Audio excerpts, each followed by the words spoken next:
Sandra. Hola a todos, qué gusto estar de nuevo con ustedes. Yo soy Daniel. Mi nombre es Sandra. Sean bienvenidos a este programa de cuidado físico corporal de Jóvenes en TV. Como vimos en otros episodios, el descanso es vital para el ser humano. Por eso, para dormir hay que contar con un lugar adecuado. Sí, porque la cama se puede convertir en el hogar de seres que transforman la hora de dormir en una auténtica pesadilla. Hoy tenemos para ustedes información sobre cómo las pulgas, los ácaros y las chinches han afectado la salud de las personas en diversos momentos de la historia y hasta nuestros días. Y algunos consejos para prevenir y solucionar estas invasiones. Quédense con nosotros. En 1347 la peste negra llegó a Europa y se convirtió en una de las epidemias más mortales de la humanidad. Al principio se pensaba que las ratas negras eran las responsables de la plaga. Pero con las investigaciones a lo largo del tiempo, se demostró que la peste fue causada por la bacteria Yersinia pestis. Esta bacteria se transmite de roedores como las ratas a las pulgas y luego estas la pasan al ser humano. Entonces, las pulgas tuvieron mucho que ver en la propagación de la enfermedad que atacó a Europa en la Edad Media. Algunas enfermedades, así como la peste, se transmiten a través de las picaduras de pulgas y otros insectos infectados. En México, durante el invierno de 1915, el tifo se propagó debido a la desnutrición, la falta de higiene y el hacinamiento en que vivía gran parte de la población. En el libro La higiene en México, dice que una sola casa podría ser el origen de una epidemia, por lo que se daba gran importancia a la higiene de las habitaciones. La gran cantidad de parásitos que se reproducían en las viviendas, como chinches, pulgas y piojos, era la responsable de la transmisión de enfermedades. Estos parásitos encuentran las condiciones necesarias para vivir y reproducirse en nuestras camas y duermen con nosotros. El día de hoy hablaremos principalmente de los ácaros, las pulgas y las chinches. Los ácaros son de los organismos más primitivos del planeta, pues lo habitan desde hace más de 500 millones de años. En México, diferentes especies de ácaros han recibido nombres peculiares. Por ejemplo, tlazahuates o coloradillas.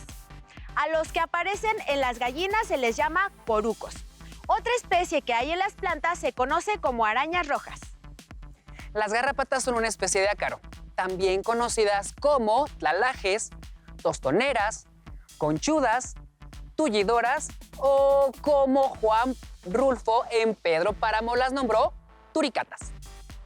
Para conocer mejor a estos invasores, vamos con la siguiente cápsula.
¿Alguna vez han estado con alguien que empieza a lagrimear y estornudar cuando hay polvo en el ambiente?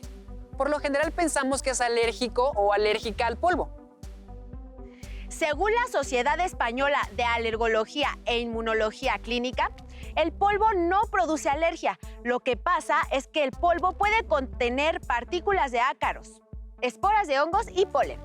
Los ácaros del polvo doméstico son muy comunes y son también una de las causas más frecuentes de alergia respiratoria. Para conocer más sobre los ácaros, hemos invitado a la doctora Griselda Montiel, doctora en Ciencias de la UNAM, para platicar con nosotros. Bienvenida, doctora.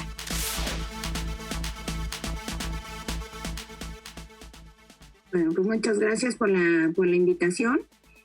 Bueno, es un placer estar aquí para poderles platicar de un grupo de animales con los cuales trabajo desde hace mucho tiempo en el Instituto de Biología de la UNAM. Doctora, ¿alguna vez la ha picado algún insecto? ¿Cuál? Sí, me han picado varios insectos, sobre todo cuando realizo trabajo en campo, por ejemplo en selvas, cuando voy a buscar los animales con los cuales estudio. A veces en algunos sitios, por ejemplo Calakmul, en Nayarit, la cantidad de moscos es enorme, entonces sí he recibido varios piquetes. Y otros insectos que son un poquito más grandes, que se llaman tábanos, que normalmente están como en temporada de secas y esos muerden, la mordedura es bastante dolorosa y sí, se me han inflamado incluso, sobre todo en las manos, que como buscan lugares que estén descubiertos, entonces justamente es donde he tenido este tipo de problemas. Doctora, ¿qué son los ácaros? Bueno, los ácaros son un grupo de animales, la mayoría microscópicos. Solamente las garrapatas son las más grandes, que llegan a alcanzar 3 centímetros de longitud. El resto, pues son muy pequeños, muy pocas micras. Son animales que son parientes de las arañas, de los alacranes, de los amblipígidos. Y estos animales son muy diversos, son mucho más diversos que el resto de los grupos de arácnidos. Se puede decir que la diversidad puede ser casi igual que la de los insectos, que se conoce aproximadamente 1 millón de especies a nivel mundial. En este caso, ácaros solamente hasta ahorita se conocen 66,000 especies, pero es probable que la diversidad sea más de 1,000,000. ¿Dónde podemos encontrarlos? Pues los ácaros viven prácticamente en todas partes. En cualquier lugar que tú te imagines vas a encontrar ácaros.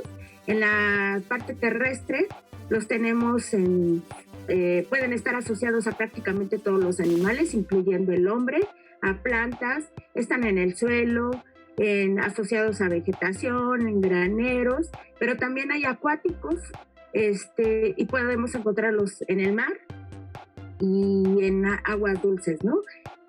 Hay incluso especies tan peculiares que pueden vivir en aguas termales, en cuevas, altitudes hasta mayores de 4,000 metros, hasta profundidades más allá de los 4,000 metros de profundidad.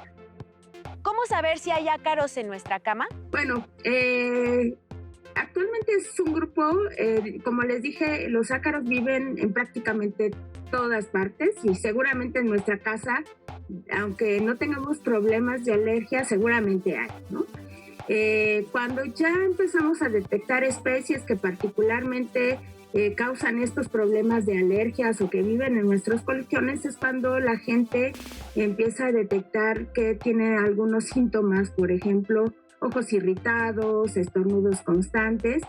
Entonces, no siempre estos problemas son acarreados por los ácaros. Quiero aclarar que el polvo de las casas puede ser un ecosistema complejo donde no solamente existe una especie de ácaros, sino varias especies, así como insectos y otros artrópodos. Y bueno, habría que ver cuáles son los que nos causan daño, ¿no? Y en los colchones normalmente no los vemos porque son son muy pequeños, son casi de colores transparentes, blancos, y su actividad inicia hasta que el hombre se acuesta en la cama.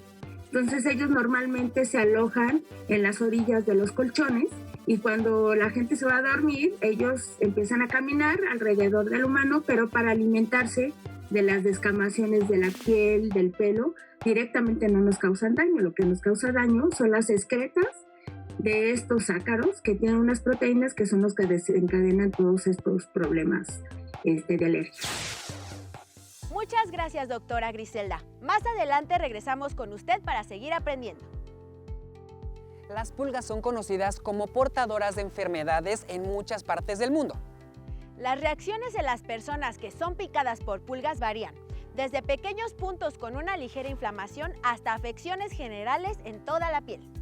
Las pulgas se alimentan principalmente de la sangre de una diversidad de animales, pero a falta de su anfitrión animal, pican a los seres humanos. Dos de las especies más comunes son la pulga del gato y la del perro, que se reproducen entre el pelo de estos animales, pero también se encuentran en el lugar donde duermen, en las alfombras o en los muebles.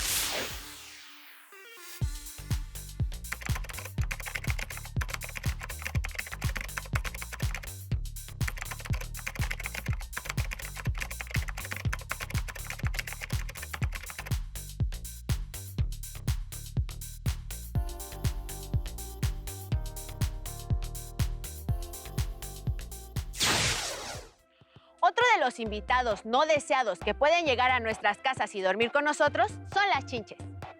Al principio se pensaba que este tipo de parásitos vivían solo en los ambientes rurales, pero también los encontramos en la ciudad. Las chinches llegan a la casa como polizontes después de un viaje, escondidos en la ropa o en la maleta, pero también al comprar algún mueble de segunda mano. Por otro lado, es importante decir que existe un tipo de chinche que transmite una enfermedad grave. Se trata de la chinche besucona, que es la principal transmisora del parásito Trypanosoma cruzi, causante de la enfermedad de Chagas. Este padecimiento está presente en 21 países de América, incluido nuestro país, principalmente en zonas tropicales. Las y los invitamos a mirar la siguiente cápsula sobre esta enfermedad.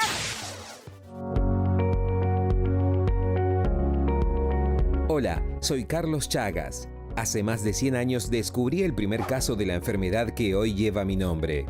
Vamos a conocer mejor de qué se trata. Empecemos. Les presento a Facundo, a Daniel, a María y su hija Ana. Todos ellos tienen la enfermedad de Chagas. Pero, doctor, ¿cómo puede ser? El Chagas es una enfermedad de zonas rurales. Yo vivo en la ciudad.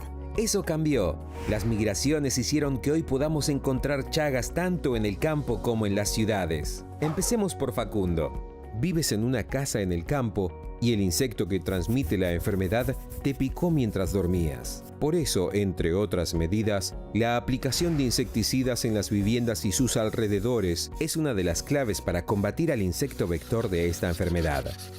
Doctor, yo estuve en el campo de visita, pero a mí no me picó ningún insecto, se lo aseguro. Daniel, en tu caso fue por la ingesta de un jugo de caña en donde el insecto infectado con el parásito fue triturado con el resto de los ingredientes. Para evitar esta forma de contagio, debemos prestar especial atención a la higiene en la preparación de alimentos y bebidas. Pero, doctor, acá desinfectan constantemente. Estoy en un hospital. Daniel volvió a la ciudad sin saber que estaba infectado. Donó sangre y esa transfusión la recibiste tú, María. Es muy importante que la sangre para transfundir sea adecuadamente analizada. Quien tiene Chagas no puede donar sangre. Y luego mi hija Ana. Una madre infectada puede transmitir el Chagas a su hijo durante el embarazo. Contar con un diagnóstico temprano es fundamental para tener mayores posibilidades de cura. Por eso, unidos e informados, podemos ganarle al Chagas. Todo lo que necesitamos es tu atención.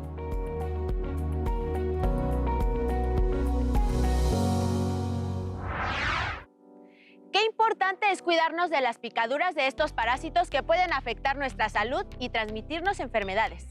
Quienes viven en zonas tropicales tengan mucho cuidado con la chinche besucona. Y regresando al tema de las chinches de cama, platiquemos de nuevo con la doctora Griselda sobre estas chinches y sus consecuencias para la salud. Bienvenida nuevamente, doctora. ¿Qué son las chinches de cama? Bueno, las chinches es otro grupo de insectos en los cuales, a diferencia de las pulgas, por ejemplo, que todos se alimentan, las hembras sobre todo se alimentan de la sangre de otros animales. En el caso de las chinches, existen un montón de grupos que pueden estar solamente en la vegetación. Hay algunas que son hematófagas, pero estas en particular son muy características que se asocian solamente al humano. Es el género Cimex. Y las cuales pueden estar dentro en los colchones, ¿no? de nuestras casas. ¿Cuáles son sus escondites preferidos?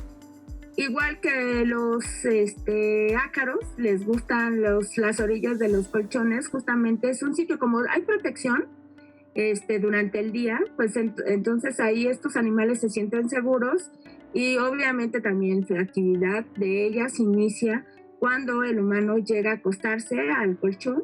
Entonces es cuando justamente estas chinches pueden atacar al humano. ¿Cómo se diferencian las picaduras de las chinches, de las pulgas u de otros parásitos? Como te digo, el detectar ronchas a veces es bastante complicado, pero justamente estas de chinches, tú las sientes. De hecho, cuando tú estás dormido, llegan y te pican y son súper molestas, te duelen, te arden bastante. Y entonces tú ya no puedes dormir. Son también pequeñas, se pueden ver a simple vista, pero les gustan áreas, por ejemplo, la cintura o los brazos si los tienes descubiertos, ¿no? Entonces también inicia con una pequeña roncha, pero obviamente las camas es más común que sean mucho más el número de ronchas. Porque es muy posible que la cantidad de chinches que hay en la cama es mucho mayor que la que puede haber con pulgas. ¿De qué manera afecta nuestro cuerpo y salud? Obviamente, como te digo, son molestas desde que te pican a veces por el cansancio, nos ha pasado porque es común. Parece ser que en la actualidad en la zona urbana de la Ciudad de México se están presentando frecuentemente ahora invasión de chinches, ¿no? Infestaciones en casas, habitación, y obviamente hemos recibido, hasta antes de la pandemia, que podía la gente, el público en general, ir a consultarnos al Instituto de Biología, nos llevaban, ¿no? Pensaban que eran ácaros y realmente que cuando llegaban, pues resulta que eran chinches, ¿no?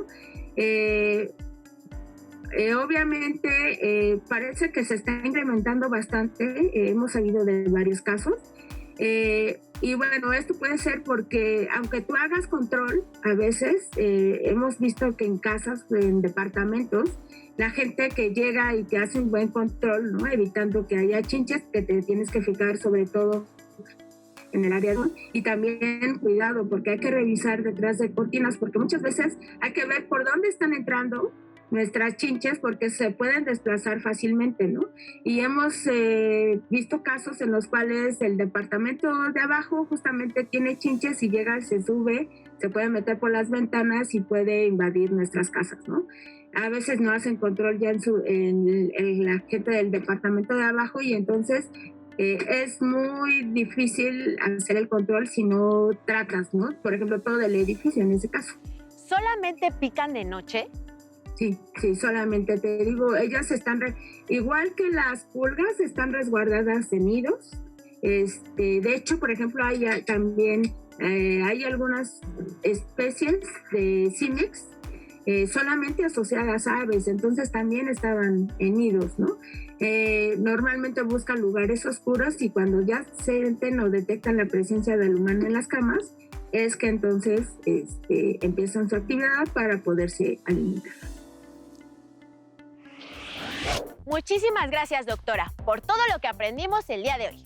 5 consejos útiles para eliminar las chinches, pulgas y ácaros de cama. No recurras inmediatamente a los productos en aerosol. Reduce la cantidad de escondites, ventila y mantén ordenada la casa.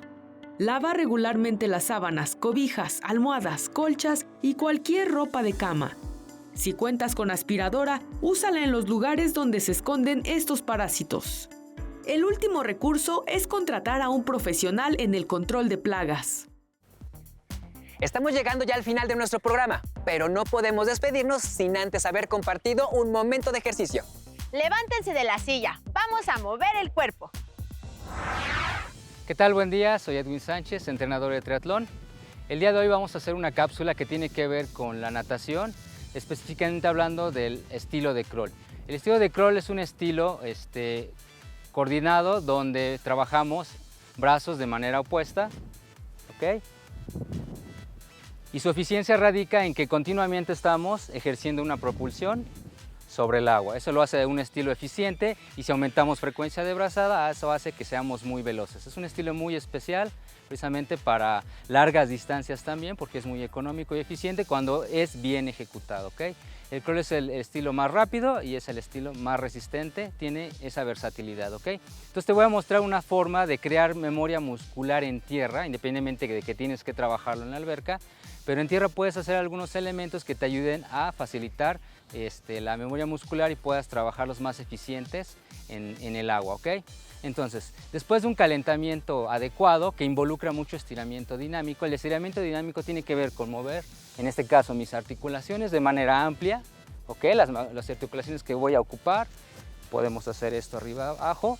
En la natación siempre se procura movimientos de los brazos muy amplios, ¿ok? Giros, todo esto es dinámico y debes de trabajarlo antes de meter elementos técnicos, ¿ok? Unos toques por aquí, dinámico, sacudiendo, muy bien. Esos elementos puedes agregarlos para calentar y posteriormente vamos a trabajar un poquito lo que es el rolling, el giro del cuerpo que se da en el crawl, y eso va a hacer que tengas una eficiencia para atravesar el agua, que tu cuerpo tenga esa habilidad de atravesar el agua de manera más eficiente, el cual es un factor muy importante en la natación, ¿no? La resistencia que ofrece el agua al paso del cuerpo. En el crawl vamos a adoptar una posición de menor resistencia de la siguiente forma. Voy a estirarme con un brazo, ¿ok? Y aparte voy a pararme en puntas y girar lo más que pueda, ¿ok? Estando parado en puntas, me estiro hacia arriba, alcanzo como si quisiera alcanzar algo hacia arriba y voy a trabajar de un lado y del otro. Checa, se nota el giro y la amplitud hacia arriba. Alcanzo hacia arriba, alcance hacia arriba. Esa posición es muy importante porque es donde se presenta la menor resistencia en el agua después de una propulsión, ¿ok? Ya en términos de propulsión, lo que tengo que trabajar es una brazada amplia. Yo siempre recomiendo practicar, sobre todo en la enseñanza, una brazada amplia. No limitar el movimiento, no flexiones de codos. Esto no es muy recomendable para la iniciación. Siempre procura que tu brazada sea amplia y la continúes con tu giro, ¿ok? Trabaja siempre tu brazada con giro del cuerpo. En este caso estamos suponiendo que no estoy respirando, la cabeza se debe mantener firme. Siempre que no respire, la mirada es firme hacia abajo, ligeramente hacia adelante. Entonces, voy a mover los brazos de manera alternada, muy amplios, es lo más importante. Imagínate que tienes enyesados tus brazos y tienes bien estirados y dibuja el braceo con brazos estirados y procurando hacer el giro, el alcance hacia arriba, ¿ok? Eso sería una forma de trabajar la coordinación continua, nunca pausas en el movimiento, ¿ok? Ahora vámonos con la propulsión. ¿Qué sucede debajo del agua cuando empujo? ¿Ok? Entonces, para este tema, te voy a sugerirte a que te acomodes, que visualices un poquito más tu posición horizontal, formo una base, me agacho y voy a visualizar las siguientes fases, ¿ok? Las fases que más me importan para la propulsión. Después de que metí el brazo enfrente del hombro y me estiré, para eso fueron los alcances, viene la primera parte, donde yo voy a hacer un agarre del agua, ¿ok? De la siguiente forma. Codo alto, mano para abajo, ¿ok? Únicamente estoy cambiando de posición la mano. Entonces voy a trabajar hasta que me sea familiar este movimiento, ¿ok? Evita retraer el codo, no retraigas el codo aquí. Esto, con izquierdo, con derecho, con uno, con otro, hasta que esto te sea muy familiar. Nada más el agarre, evitando la retracción del codo, ¿ok? Y después trabaja la siguiente fase, que es agarre, y ahora sí presionas el agua hacia atrás hasta que ya no puedas más, el brazo bien estirado, ¿ok? Fase 1 y empujas hasta atrás, hasta atrás, hasta atrás. No debemos pelearnos con el recorrido, ¿ok? El recorrido que haces para llegar atrás no es tan importante, eso depende de la biomecánica de cada persona. Entonces la idea nada más es agarrar bien en agua y jalar hasta atrás, ¿ok? Eso lo puedes practicar también. Hay elementos que usamos en la natación como las ligas, las gomas, para hacer precisamente esas fases con un poquito de tensión. Entonces hay elementos como las ligas, también por ahí los TRX, los sistemas de suspensión pueden ayudar a esos movimientos específicos y fortaleciendo, creando memoria muscular tanto en la propulsión como en la postura, como en la fluidez del braceo. Eso te va a permitir transferirlo a tu natación a la hora de que te metas al agua, ¿ok? Espero te hayan servido estos tips y nos vemos para la próxima. Gracias. Los ácaros, las pulgas y las chinches no conocen de privacidad, solo buscan un lugar en el que puedan vivir y alimentarse. Si crees que estás durmiendo con alguno de ellos, es mejor que revises bien la cama, almohadas, sillones y, de ser necesario, llama al especialista en control de plagas. Si tienes piquetes, acude con el médico. Ahora sí, es el momento de despedirnos, no sin antes invitarles a compartir esta información con su familia y amigos. Recuerden que Jóvenes en TV lo hacemos juntos. Cuéntanos qué tema quieres conocer sobre el cuidado de tu salud y cuerpo. Hasta la próxima.